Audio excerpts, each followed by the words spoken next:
Oh, broken dreamer is your mind. For all the scars that leave them behind. Pratap दाई आज के गर्दै हुनुहुन्छ तपाईले टन्नै फुल ल्याउनु भएको छ त के डालिया फुलहरु पनि ल्याउनु भएको रहेछ के गर्दै हुनुहुन्छ आजको के छ प्लान तपाईको आजको हो बहिनी आज चाहिँ मेरो यो फुलहरु रोप्दाखेरि यो डालिया रोप्ने दिन आज मेरो आज डालिया फुलमा चाहिँ नै सानो खालकोमा ल्याछु जारामा अनि ठुलो खालकोमा पनि ल्याछु यो भित्तामा चाहिँ म ठुलो खालको डालिया रोप्न गइरहेको छु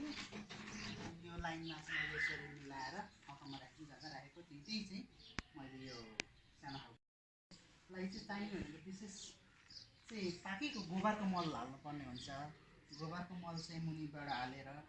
मजाले रोपेर यसलाई पानी दिनुपर्छ यसले चाहिँ राम्रो सुन्दरता दिन्छ अब ठुलो झापा राम्रो फुल्छ हरियाली राम्रो ल्याउँछ यो डालियाको सिजनको फुल चाहिँ कहिले हो दाइ अब अहिलेदेखि निक्लेर हाम्रो यो वैशाखदेखि लिएर साउनसम्म मजाले फुलिदिन्छ यसले हामीलाई राम्रो फुलिदिन्छ साथसाथै यसलाई जोगाउन सक्यो भनेदेखि अर्को साललाई पनि हामीले राख्न सकिन्छ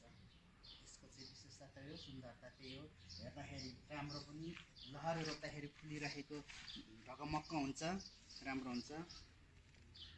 अनि यो चाहिँ नि अब हाम्रो छिमेकीले चाहिँ काटेर फ्यालिराख्नु भएको छ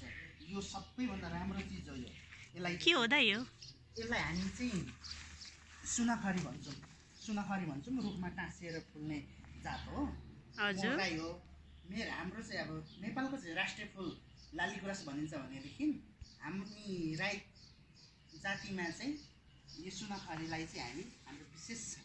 राईको चाहिँ सुनाखरीलाई चाहिँ हामी विशेषता हाम्रो पूजा आजामा चल्ने हाम्रो विशेषता राई जातिको फुल चाहिँ सुनाखरी नै मानिन्छ जस्तै नयाँ कुरा सिकाउनु भयो दाइले आज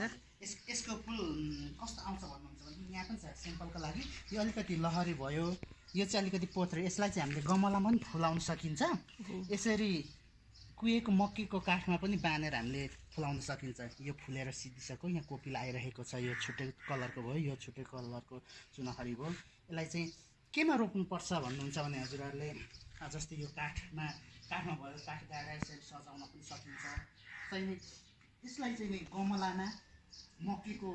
काठहरू लाएर त्यसमा चाहिँ अलिक सेप ठाउँ चाहिन्छ त्यसमा राखेर हामीले फुलाउन पनि सकिन्छ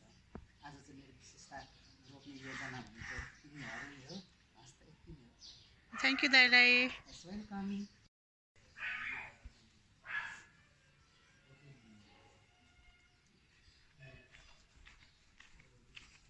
यहाँ चाहिँ दाइले कसरी रोप्ने तल चाहिँ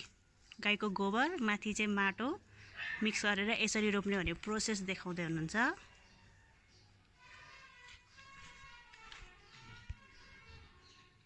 यहाँ हेर्नुहोस् त कति धेरै डालियाको बोट ल्याएछ